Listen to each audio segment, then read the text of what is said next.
Then what are you currently spending money on? So are you going to Starbucks every other day? That's about $6-7 a drink. Yeah, it gets Are you expensive. going to Starbucks every day? That's about Nope, $6-7 a drink. not me. Um, and so you can add up all your expenses and understand, okay, where am I allocating my money to? And does that align to what's important to me? Hey, this is Amanda Wells. And this is Derek Wells. Welcome to the Wells of Wealth podcast, where we bring you the latest insights and strategies for digging deep and tapping into the wealth of knowledge that can help you achieve your financial, relationship, family, and faith goals. Let's do it. Welcome back to the Wells of Wealth podcast, everyone. Welcome back. Baby, it's our last show. I know. You ready for the break? For the break. I'm ready for the break. I'm ready for the summer. We've taken it from cold winter months. Now we're in the spring, almost summer. Yeah. Kids almost out of school. So We had some good shows, though. we have. Dion did a phenomenal job. I know. I'm so proud of my baby. Yeah, He really he did a did. good job. He did an I'm proud of him. amazing job. We were just talking about how, like, the feedback we got from the episode, and people were saying how good a job he did, how well spoken he was, and I just realized, like, I see him all the time, and this is what we're pouring into him and embedding into him, and I don't really realize it until other people Say something. say something. Then Yeah. I'm like, oh yeah, he is. He's pretty exceptional. yeah. We have very high standards Yeah. for our kids. Yeah, So, so I'm like, he's just doing what normal kids do, and then I hear people compare him to normal kids, and I'm like, oh, he's not that normal. He's I mean, he's a Wells, so yeah. You know how we do. you know how it goes. But anywho, let's get into today's show. Let's do it. Let's get so started. today on our words of wisdom, Our Hey. words of wealth. our words of wealth. This is episode 10, and clearly We still getting it down. we still getting it together. A budget is telling your money where to go instead of wondering where it went. By Dave Ramsey. Child, I need a budget Tell me about it. because every time I go in Target, Target tells me where my money is going. And every time you go into a store, period. No, that's not true. It's just Target. Yeah. I'm pretty good elsewhere. For you, it's Zara. Yeah. You go in facts. Zara. Zara's going to tell you where your money's going. Facts. Zara just has the looks I need. It has the fits. It does. It gives the vibes. It does. So today we are talking about budgeting. We did our People's Choice. We had it up on Instagram on our Wells Team Houston page. And our top choice was budgeting. People want to know about budgeting in 2023. And with inflation, the way that Yeah. it is right now, budgeting is important. Very important. Extremely important. So let's hop into it. Yeah, let's do it. So budgeting is definitely something that I had to grow accustomed to because You did. it Facts. was a struggle for me. Like I just remember when we first got married. Really, before we got married, I always in high school I worked. When I got out of high school into my college years, I worked. Like that was just, I was cool with it. Yeah. I wanted my own money. I didn't want nobody to tell me what to do with my money. If I wanted to spend it, I was going to spend it. And Yeah. I didn't really have any money management tools in Gotcha. my toolbox. So, And I've always been a saver. So, like, growing up, I always would save my money. And so when I got out of college and I had a full-time job, I was always pretty cheap. So it wasn't hard for me to budget my money. yeah, And I didn't spend a lot of money on myself. got it. I would buy the things that I really wanted to buy, but outside of that, I'd be like, okay, I'm gonna stack my money. Got it. And yeah, for me, like I always think about this back when I was a freshman in college, and you know how the little credit card booths everybody sets up, and they're like, "Oh, Yeah. come see if you Yeah. qualify." And at this time, no one had that talk with me of, "Hey, don't fall for it. You don't need a credit card. Don't, So I'm over there. They're like, "Oh, you're approved for $800." I don't know Me? why they told you that. $800. The very first thing I did when I got my card was went straight to the Galleria. I bought $100 pair of shoes from Aldo. I think I did a little birthday shopping for you. Well, at least you had a good purchase with it. Baby, Money well spent. I went crazy. And then that bill hit, and I was like, "Oh, I'm just going to pay this minimum balance." Yeah, $25. $25 a Yeah. month. And it just never went down. Yeah. And it won't unless you pay it.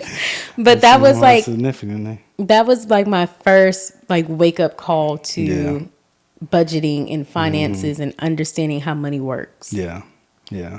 So I think for me, it has always been easy because I don't like to buy a lot of stuff for me. Outside of now I buy clothes. Now I kind of changed, but in my younger days, I didn't really like to spend a lot of money. Mm-hmm. I'm kind of like our kids. They like, Baby, I got $600. I'm saving it. We go to shopping for your Mother's Day. They like, I put in $20. I said, that's all you got? Dion, he the only one that was like, okay, I'll drop $100. I was like, okay, Dion. Yeah. These other two, I got to work on, y'all. Well, it's okay. We're not done with them yet. But at least we know that they are going to be able to maintain their money and save their money. Yeah. So. Kudos to me and my teaching. So, anywho.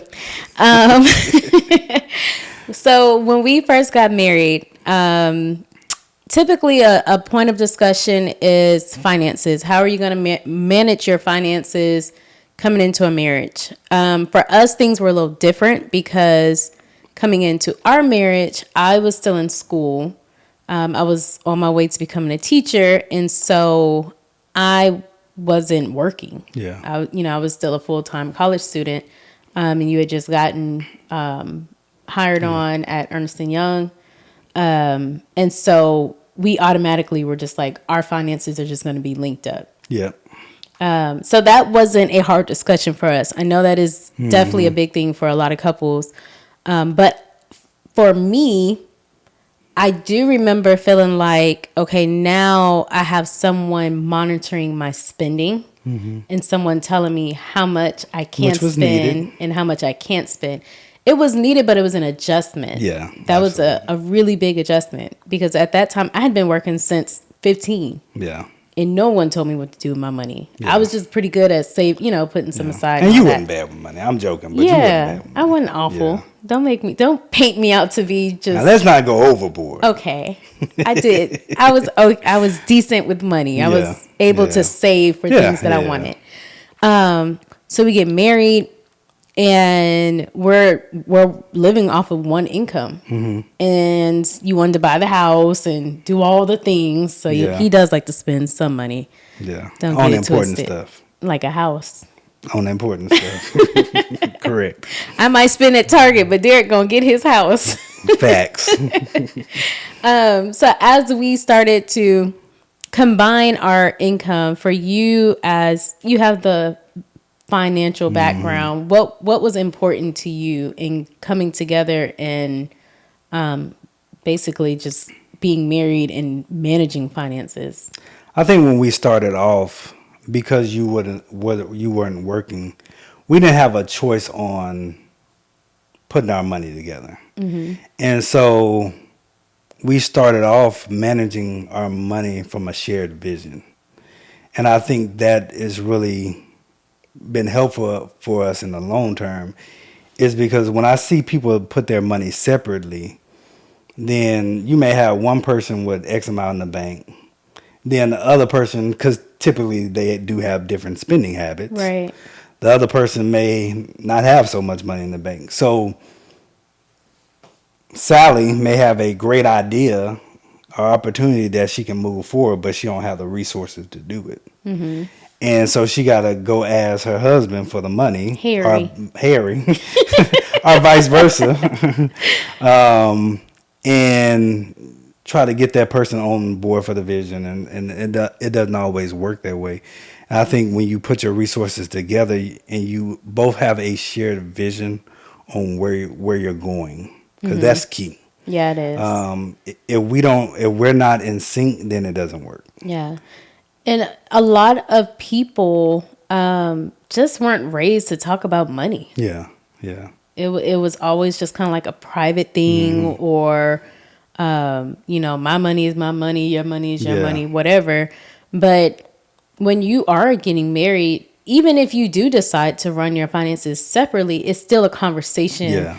As far as, okay, what is our goal? What are our interests for our family? And how do we make sure that we're holding each other accountable for that? Because I remember, and it probably is still this way, but money was one of the key reasons for divorce. Yeah, for sure. So I wanted, when we got married, that is a conversation that we had. And I pretty much put some guidelines on how I want our finances to run, and what are some things that I'm not cool with. What are some things that I'm like, okay, we can be flexible on. And I think we got on the same page on those. Yeah. In the very beginning, it was it was stressful. Yeah, Like, I'm not going to a lot lie. of arguments on that. Because initially it was like, okay, we want to spend over a certain amount. It has to be a conversation. We both have to agree on it. Oh, yeah, yep. And I think the amount was like, I don't know, $250 or something. Yeah. And so I'm like, man, I can't surprise this man with a birthday gift. If I want to plan anything, we weren't going on vacations like that back then. But if we wanted to do anything a little bit above and beyond, I had to be in consultation with you. Yeah. And that annoyed me so much. I'm not going to lie. Yeah. I couldn't stand it. And a big part of it was, I felt like you, because you had a full picture of our finances, you were able to make decisions without necessarily having to come to me and say, hey, I want to buy this. Mm-hmm. You just buy it. Yeah. Or if you wanted to surprise me, you would just do it. So then I'm like, well, what am I supposed to do? Well, no, if I spent over the limit, I would tell No, you didn't. Yeah, I did. No, you didn't. I can guarantee you, if you wanted to spend over a certain amount in the beginning, you did it. I didn't do it often then. You didn't do it often, but you would do it. Okay. So it would be frustrating then. And then that led us to realizing that we needed a separate account. Yeah. So what I was spending money. Yeah, for spending money. Yeah. And so that turned into a whole nother argument because I remember spending money. Let's just throw out a number. I don't know. Let's just say it was $500 for the month. Okay. I'm like, I need more spending money than you because I have to get my hair done. I have to get my nails done. I have other makeup and all kind of stuff that I have to purchase pretty consistently. I had to get a haircut. I had to look fly. I had to stay. A haircut back then was like $25. Yeah.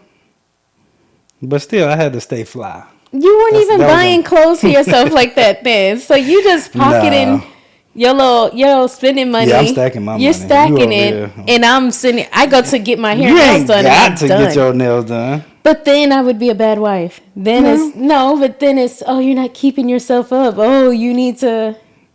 Back in the day, everybody wasn't going like that. Hair and nail. Hair and yeah, I give it to you. Yeah. That's always been pretty prioritized. Okay. Like, because I even remember having a argument with you because I wanted to get some bundles. Mm-hmm. And when I told you the cost of these bundles, you were like, nah. And your natural hair will do. I remember we were talking to Josh and Elena. Josh was like, yeah, like, that's about right, bro. Like, you're going to have to get over that. And that was just, we learned so much about just how to make. Because I didn't realize how much all this stuff costs going into it. Like, I would see you get it done, but I didn't realize, okay, it's $150 for you to go to the beauty shop plus another $150 for bundles. I'm like, damn, we had $300. $400 just right there. I'm Yeah. like, that's a lot. Yeah, it was a lot. I mean, it's worse now. Yeah. By far, but I typically stick to braids and my hair or whatever, but it got expensive. So trying to figure out that balance of how do we manage our personal finances and make it fair was a struggle initially. And then eventually we gave you more. Yes, I got like a couple of extra $100 to accommodate for those expenses, and then I felt like it was pretty fair. See, I'm reasonable. With a lot of arguing, you were very reasonable. I got on board. A little extra reinforcement. You typically come around. So, so once we, at that time I was teaching. You were still working in accounting. We were living on a fixed income. Yeah. We knew what our check was going to be. We knew what our expenses were going to be. We still lived very much so by a very strict budget. And then we enter into the world of entrepreneurship. And that was a whole different beast. That was a different beast. By far. So for you, and you've kind of talked about it before, with being able to stack money before you took the leap into entrepreneurship, but financially, from a budget perspective, how did you go into like what was your mindset going into entrepreneurship and knowing that, hey, I no longer have these avenues to rely on, it's solely on us? So I think it was a few stages that I went through. So number one, I didn't realize that we were going to have peak seasons and slow season. So when we have a good month, we would spend a little bit more money. Right. And we wouldn't put away enough money for the bad months. So then I said, okay, we need to make sure, number one, we need to do better forecasting on our income to see what we are making and what we are scheduled to have come in. So that's one thing that I did with my friend Avery when he became an entrepreneur. I said, hey, bro, your months are going to fluctuate substantially.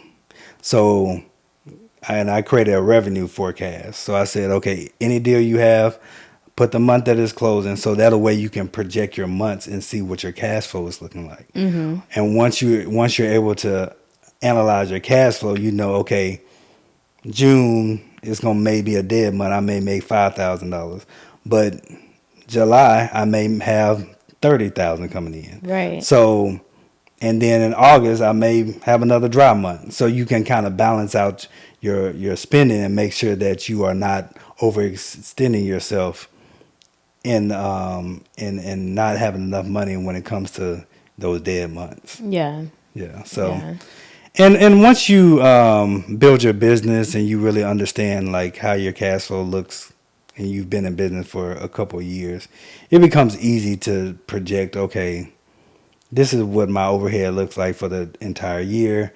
This is what I need to have for expansion capital. And you just can kind of analyze the business more holistically. Yeah. But just starting off, it was tough because I didn't have a blueprint or a rubric or anything to go off of. Right. To figure out how much resources we were going to have coming in. And there would be a lot of just ad hoc, like random costs that we would have. Always, especially with kids and then business, and it was always just something random. It's always a random expense. But that is why it's so important in your business and in your personal life to have money aside for your rainy day. You have to make sure that in a worst case scenario, you are able to pull from something. Because it's going to be something. Yeah, it's going to rain at some point. Yeah. It is going to rain. It is going, and when it rains, it pours. And we done been through a couple of storms. Yes, you know, hurricanes. So. Category 10, okay? And so, but we've always figured out, where we can pull from and how to mitigate that risk. And so the spreadsheet, the trusted spreadsheet was born. Yeah. Out of those days and out of just being an entrepreneur and knowing that, hey, like certain days are going to look like certain months are going to look different than other months. Yeah. And so tell them about your spreadsheet, your Excel 10-page. I mean, I'm not as meticulous anymore, but when I started off, every dime we spent, it would go into the spreadsheet in its corresponding category, and we would just make sure that we stayed in alignment with our budget. And especially when we started off, we had to, because we didn't have a lot of excess money. Yeah. Once we became entrepreneur and we became successful with the business, we had a lot more influxes of cash. So we had a little bit more flexibility. Right. And as our flexibility came, I got a little less controlling and stringent, I would say. Yeah, for sure. But I think in a essence, not to that degree, but I do want to get back to that more, because I think that out of your abundance, when you have a lot more, you typically spend a lot more. Of course. And I mean, that showed up in 2020. Yeah. The mall, going to the Gucci gallery, store and the Galleria, Louis Vuitton. The line is out the door. Everybody was shopping like crazy. I mean, just luxury bags, luxury shoe. Like, it was insane. You go to that same mall today, crickets. You can just walk right in. Right in, yeah. So I think that, and most people don't, like we said, most people don't prepare for the rainy days. Mm-hmm. And most people, I don't think a lot of couples have a vision that they're working towards. Yeah. And that is the key to understand, because your money is just your opportunity and your resources. It's a tool. It's just a tool in your toolbox. And you can see how people manage their tools depends on how successful that you are going to be in life. Mm-hmm. If you blowing every dime that you get and you're not pushing your vision forward and whatever God placed in you, whether that's a business, whether that's just purchasing properties, whatever it is for you. Mm-hmm. If you don't have the discipline with money, it is going to be very hard to achieve those goals. I agree. And we fell off, in full transparency. Yeah. There's been time we like, okay, we got a good month, let's go ball out. And then it's like, okay, let's wheel this back. Like, we spending way too much money, we doing way too much. It's a good time though. Yeah. It was a great time. We had fun. Let's wheel this back. Let's focus. You definitely wheeled us back in. And I will say I do look at money totally different now. Yeah. Going through all the highs, the lows, I do look at when I go into a store, I do question myself and say, okay, how much of this stuff do you actually need? Unless it's Target. Even in Target, trust me, that bill could be so much worse. Y'all, listen, it could be I'm telling you. I'll go into Target and be ready to buy a whole new bathroom set for the kids because they put out a new theme. And I'm like, ooh, I really do think that superheroes would be cute in there. And then I'm just like, you know what? Get out of this aisle. Get out of this aisle. This is not what you came here for. I'm learning self-control. I am doing so much better. I'm proud of you. But I'm going to get those candles. What candles? From Target. They have them like on the little end cap and stuff. Oh, yeah. I'm going to get some candles. I might get a new doormat. Just some little, things to freshen up the house. But I'm doing better. Yeah. Good for you. I'll be looking at the budget. One time I was in Target. I think I was with my mom. And before I could even get to the parking lot, Derek called me and was like, what'd you just buy from Target?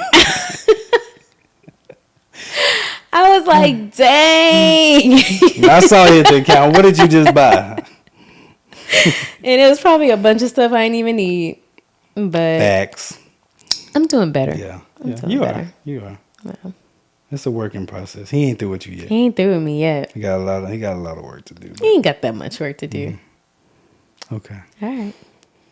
So, so my next question to you would be in regards to a family. Let's say it's a young family, and they want to know what would be your advice on how to help them set up their finances. If you have a friend come to you and they're like, hey, our finances are out of control. We just need help getting things on track. What are some tips that you would offer up? Number one, I would say understand what your income is, what both people are making collectively.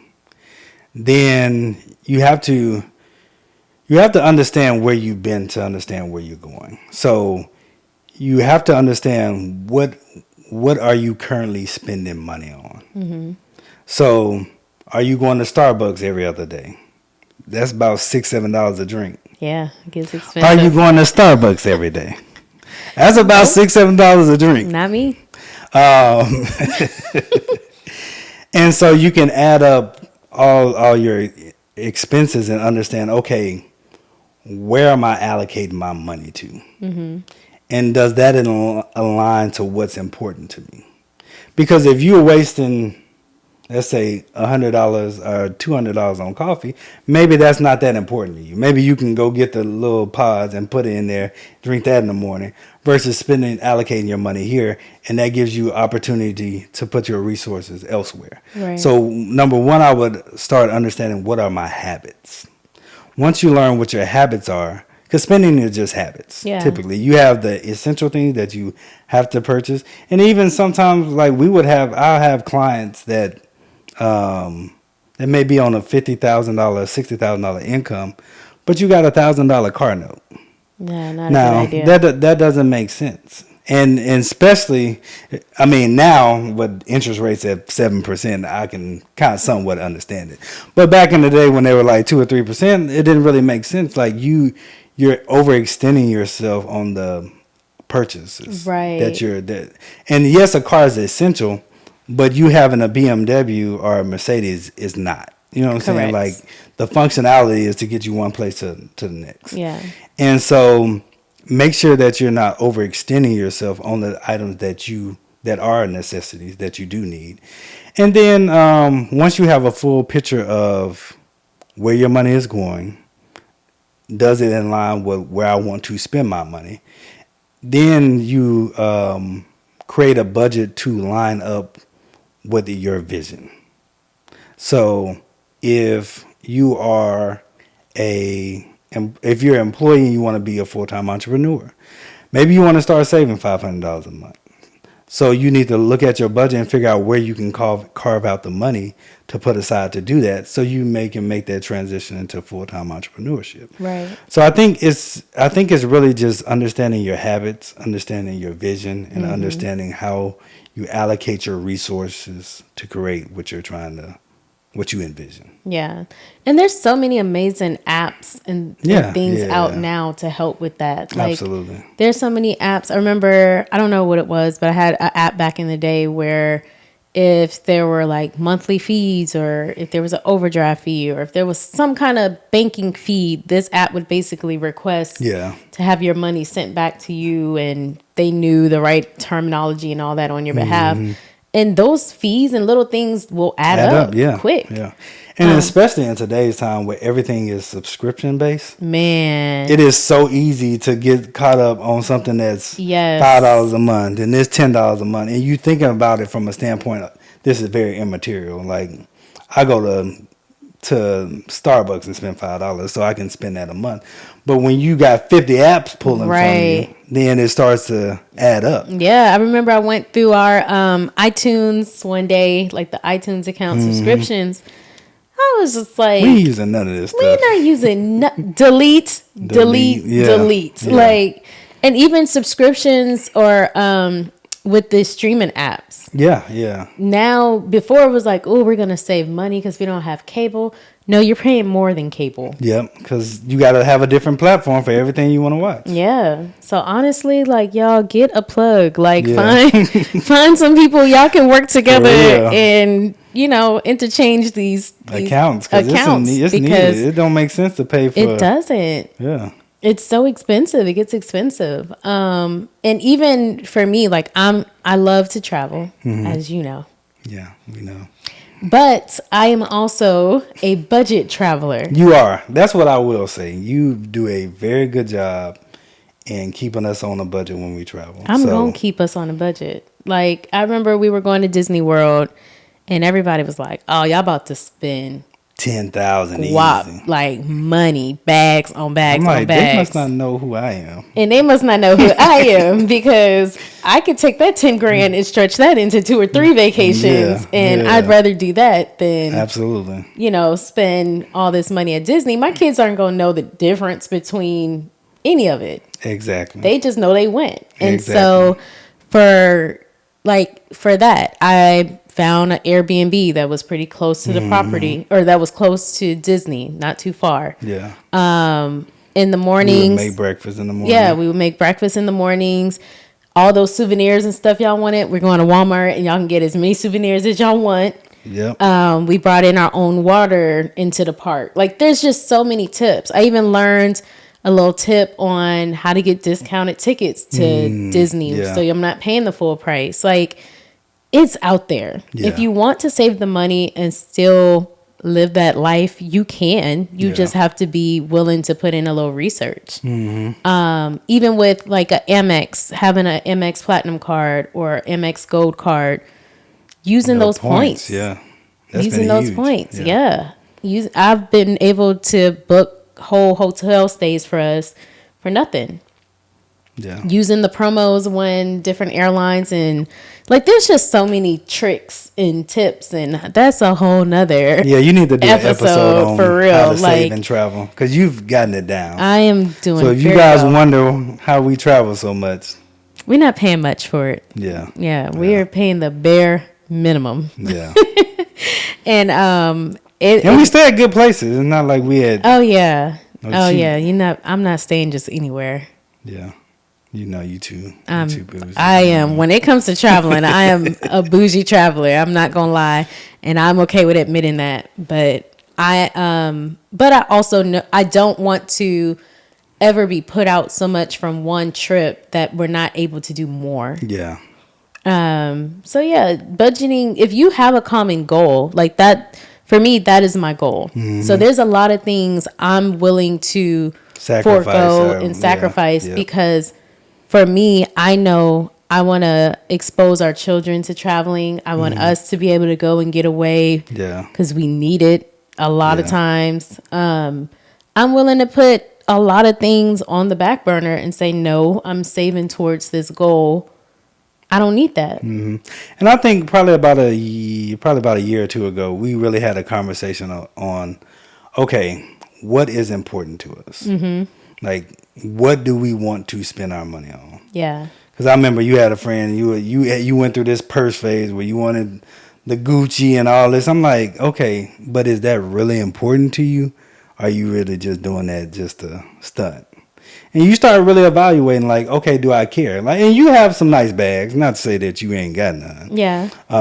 But you really evaluated, like, this don't enhance my life. Yeah.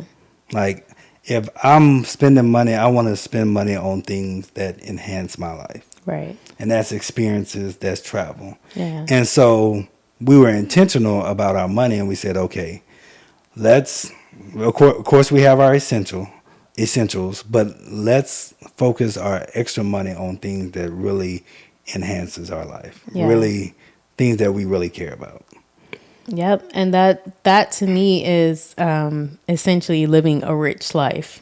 It's like the little Netflix show. Like finding the things that matter to you. If it is designer and that's what makes you happy, by all means. But you may have to not eat out at the most expensive restaurants, or You may have to stay in on some weekends so you can save up for that bag or those shoes or that watch or whatever it is that makes you happy, that brings you joy. Yeah. Just figure out how to do it in a way where you're not going into a crazy amount of credit card debt. You're not having to you're not overspending every month where you don't have a savings. Yeah. Because a lot of people don't. And a lot of especially millennials, we're very geek based and entrepreneur spirited, and a lot of us don't have retirement plans. Yeah. So if you don't have any money in your 401k or any money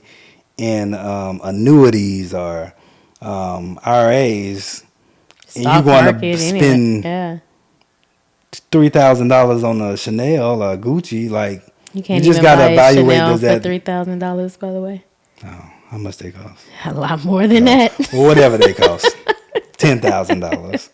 Does it make sense Yeah. when you don't have X, Y, and Z in place? Right. And that's what I mean by you have to understand your vision and where you're going so you can allocate your resources appropriately. Yeah. Because that don't make no sense. Yeah. And it's important to teach your kids how to manage their money. Yeah. With our kids, like you said, they love to save their money. And Dion, he's getting to the age now where he's very interested in these shoes. Like he wants the Jordan 4s and the, I don't even know what else, whatever is popular. He wants the cool shoes. And a lot of those shoes you have to buy at resale because it's hard to get them when they first come out. And so he made all A's on one of his report cards. I was like, look, I'll buy you a pair of shoes up to this amount. And he was like, oh, okay, cool. So we took a Saturday. We went around, started looking at the different shoes, all of them resale, of course. And he's looking at the prices. He's just like, this isn't worth it to me. Yeah, it don't make sense. This doesn't make sense to me. Yeah. He's like, I can get 2 or 3 pairs of shoes for what one costs. And that's the decision he made. Like, hey, Yeah. I'll get these 2 pairs of shoes. And it was still less than the 1 pair. Crazy. So it's really learning like what matters more to you. Or is it more important to stunt and live that life, or is it really just the value of the items that you have and knowing what you need? Yeah. And you have to know how to be a good steward over what you have. Yeah. Like I don't want to not put a big component of our finances, which is tithing, and which is understanding where our resources come from. And so you think about your parents, or you think about somebody, if they give you money and they know that you're going to be responsible for it, they tend to give you more. They tend to give you more resources. Yeah. And that's the same thing with God. Like if you are being responsible and being a good steward over what he's giving you, he will multiply it. That's But good. if you can't ask God for increase, so you can go blow it. Right. Because a parent wouldn't get, like, if I gave Dion $1,000 and Dion go put in different investments, go spend a little bit, give a little bit to God, go invest some of it, and then a year down the road he got $2,000. I'm like, okay, I'm gonna keep on giving you money because you're being a good steward over what I'm giving you. But if I give it to you one day and 5 days later it's gone, which a lot of people it would be, Yeah. then you're not a good steward over what I've given you. So if I keep on giving to you, it's going to lead to destruction. It's not going to lead to prosperity for you. Right. And so I think a lot of people, if they would learn how to manage money, God would flow through them. Their resources would continue to flow because God knows if I give unto you, you're going to do what I called you to do with it. Yeah. And I can utilize you for my glory. I can Right. utilize you to move my agenda forward, to move what I want to. Or to be a blessing Yeah, to to other be a people. blessing to others. You know what I'm saying? Like whatever the vision or mission that he wants to do through you. So I think that's another thing that you have to really understand what stewardship looks like for you. I So agree.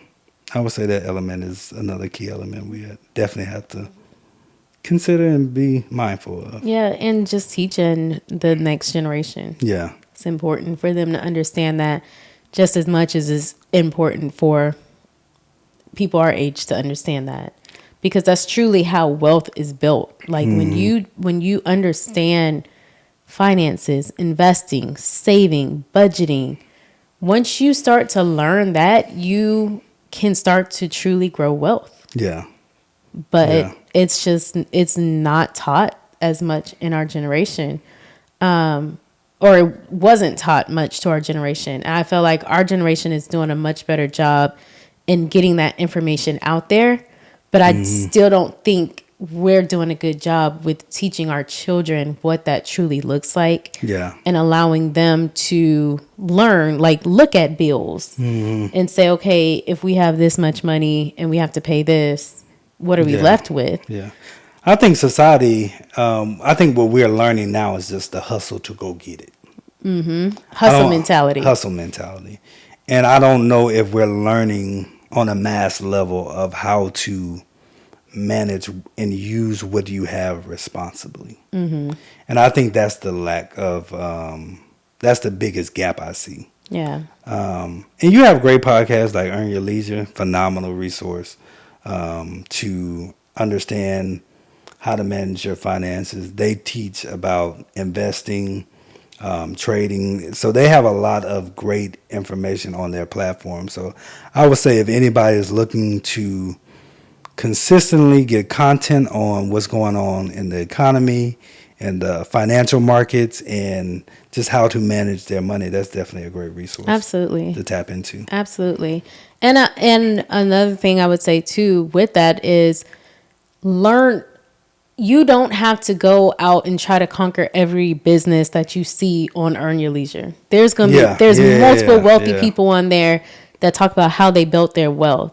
But when I listen to it, I'm not listening to it to say, oh, I want to start this business and this business and this business. No, as a business owner, I'm taking tips on, okay, here's some Effective systems. tools Yeah, that here's they some use. tools I need to use. Hey, they're using these type of systems. I need to incorporate this into my business.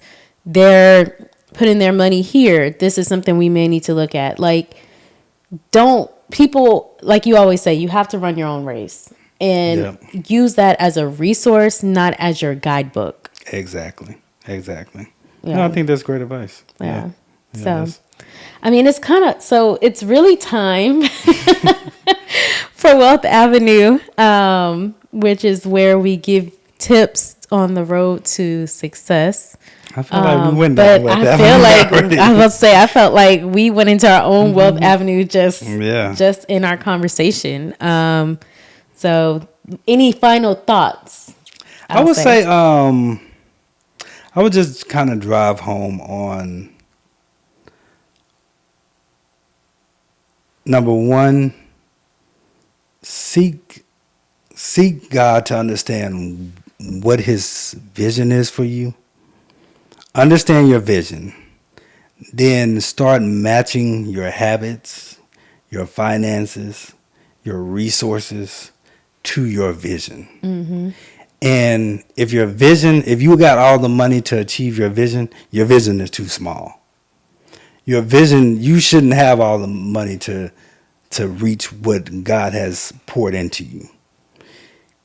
He will continuously pour as you continuously go after the vision. Yeah. You know what I'm saying? Right. And so, but you have to be a good steward in order for him to pour. Yeah. So that's what I would say. That's good. That's good. It's so funny when you were saying that. All I could think in my head was, the little meme that's like, think big. Think big. Yeah, you think it's small. You need to be thinking big. That's what I heard. You don't say it. No, I'm not. I'm a lady. I'm not gonna say it. You want to keep it PG? I'm gonna keep it PG. But I think for me, my final thoughts on just budgeting and the growth that we've had over the past 12, 13 years of us being married, being together, is learning what is truly essential. Like, what are those things that really make you happy? And forget the rest, honestly. Yeah. There's, especially today, consumerism is at an all-time high. You can't get on social media, you can't watch TV, you can't do anything Without somebody without trying to sell you someone something. trying to sell you a product, a course, anything, just whatever that thing may be. You have to stay focused and know your goals. And it's okay to splurge sometimes. It's okay to treat yourself here and there. But you really do have to look at yourself in the mirror and have those uncomfortable conversations. Yeah. And look at your spending and know what's okay and what's not okay. And it's okay also to have an accountability partner Yeah. Yeah. to say, hey, I know this is my goal. This is where I'm trying to get.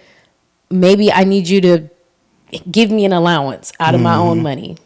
Yeah. Like, I've seen where basketball players will have their entire checks go to their parents and they'll live off of a portion. Yeah. Or Yeah. Rotimi, I think he in his interview, he was talking about how all the money from Power he put away with his dad put away into some fund, and he gave him an allowance every month. Gotcha. And he Yeah. was like, if I want to live above this, I got to grind to get more because that's my that's Yeah, set that's away funny. from my Yeah. future. Yeah. That's not for right now. That's not to play with.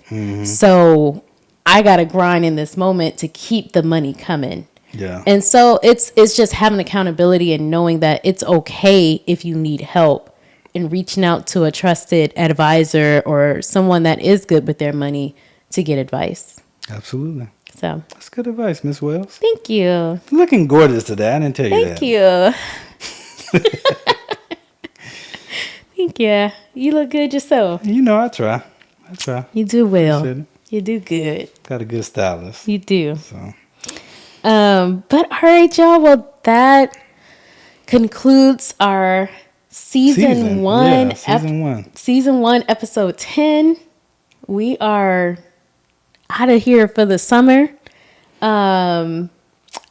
We will resume our episodes sometime in the fall. We'll have an exact date coming soon, so make sure that you continue to follow us on Wells Team Houston on Instagram. Be sure to follow us on YouTube. So Facebook. make sure you subscribe. Make sure you hit the like button. Man, this kind of makes me sad. I'm a little sad. I am too. I've- It was good. I've It was good enjoyed having conversation with you. Yeah, same. I look forward to more conversations next season, more guests, just continuing to grow our wealth community. So thank you guys for watching. We look forward to seeing you next season. And until next time, bye.